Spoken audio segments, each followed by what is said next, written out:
আজ আমরা রিভিউ করব নতুন Oppo A6s Pro। এটি কি বাজেটের সেরা ফোন হতে পারবে? চলুন শুরু করা যাক। ফোনটির সামনে বড় 6.57 ইঞ্চি অ্যামোলেড ডিসপ্লে আর পিছনে ডুয়াল রিয়ার ক্যামেরা সেটআপ। ডিসপ্লেতে 120 হার্জ রিফ্রেশ রেট এবং খুব উজ্জ্বল অ্যামোলেড প্যানেল।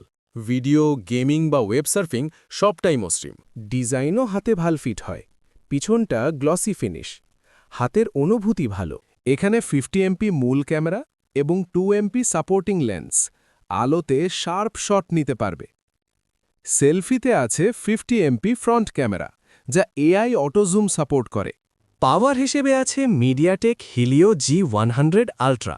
নর্মাল কাজগুলা দ্রুত, কিন্তু হাই এন্ড গেমে মাঝে মাঝে ল্যাগ থাকতে পারে। 8 GB RAM plus 256 GB storage, মাল্টিটাস্কিংয়ে ভালো।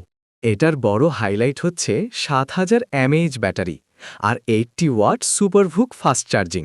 খুব দ্রুত চার্জ সম্পন্ন হয়। একদিনের বেশি ব্যাটারি লাইফ পাবে সহজে। Side mounted fingerprint, NFC, stereo speaker, USB-C সবকিছু আছে, তবে 5G সাপোর্ট নেই, শুধুই 4G। প্রোজ: অ্যামোলেড ডিসপ্লে, শক্তিশালী ব্যাটারি, ভালো selfie camera.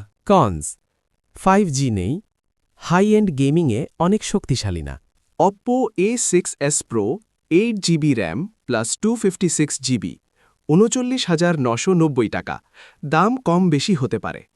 Operating system Android 15 with ColorOS 15। যদি তুমি একটি বাজেট ফ্রেন্ডলি ফোন চাও, ভালো ব্যাটারি, অ্যামোলেড ডিসপ্লে আর ক্যামেরা সহ, তাহলে Oppo A6s Proটা দারুণ একটা অপশন। কিন্তু 5G চাইলে অন্য ফোন দেখো। আপনাদের একটি লাইক আর একটি সাবস্ক্রাইব আমাকে আরও ভালো ভিডিও বানাতে অনুপ্রেরণা দেয়। ভিডিওটি ভালো লাগলে লাইক করুন এবং নিয়মিত নতুন ভিডিও পেতে টেকনোলজি 49 চ্যানেলটি সাবস্ক্রাইব করুন।